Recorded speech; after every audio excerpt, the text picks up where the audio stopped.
दीमक इसको खा चुकी है। ये बिल्कुल खाली खोखला हो गया है।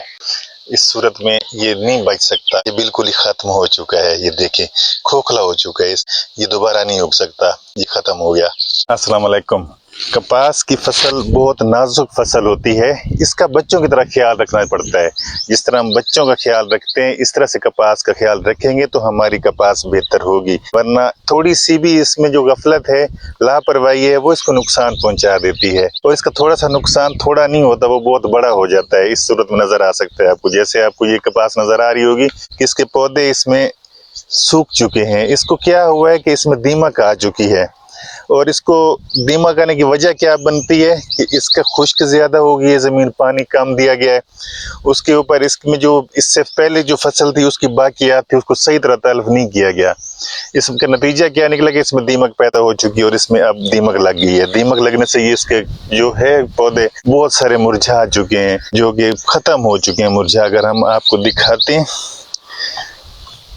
ये पौधा ये मुरझा रहा है, ये बिल्कुल सूख चुके हैं पौधे इसमें से।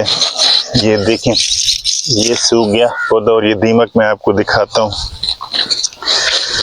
ये इसमें दीमक लग चुका है, ये बिल्कुल ये खा चुका है दीमक इसको सूख गया है और दीमक इसको बिल्कुल खा गया है। यहाँ से आपको नजर खाली हो चुका है, ये बिल्कुल ही खाली हो चुका है, अंदर से खोखला हो चुका है। अगर वक्त पर इसका मुनासिब ख्याल नहीं रखेंगे तो फिर इसका ऐसे हाल होता है। तो काश्तकारों को चाहिए कि वक्त पर ख्याल रखें। अगर आपने काश्त की है तो इसका फिर ख्याल भी रखें। थोड़ी सी जो लापरवाही होती है इसमें नुकसान देती है। अब नुकसान हो चुका है इसका।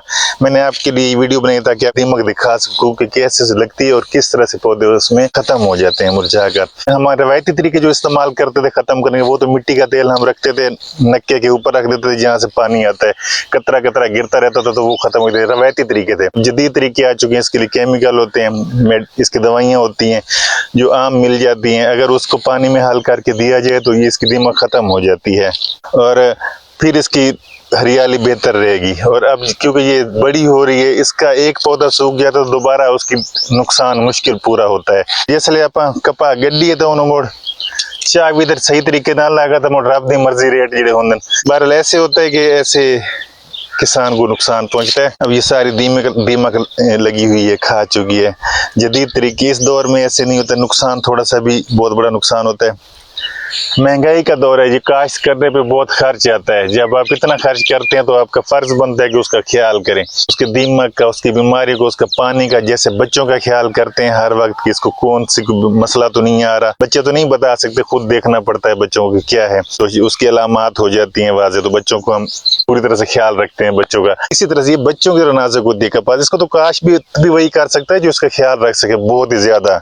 जैसे कहते हैं ना कि मज्जी पालना से मज्जी नल मज्जी बनना पड़ता है, इसी तरह से ये कपास को काश्त करने के लिए मिट्टी में मिलना पड़ता है तकरीबन, फिर जाके कपास सही तरह से उग सकती है। अगर इतना आप नहीं कर सकते, इस तरह ख्याल नहीं रख सकते जैसे ये रखा हुआ, तो फिर आप काश्त ना करें। कोई और फसलें आपके सामने बहुत हैं।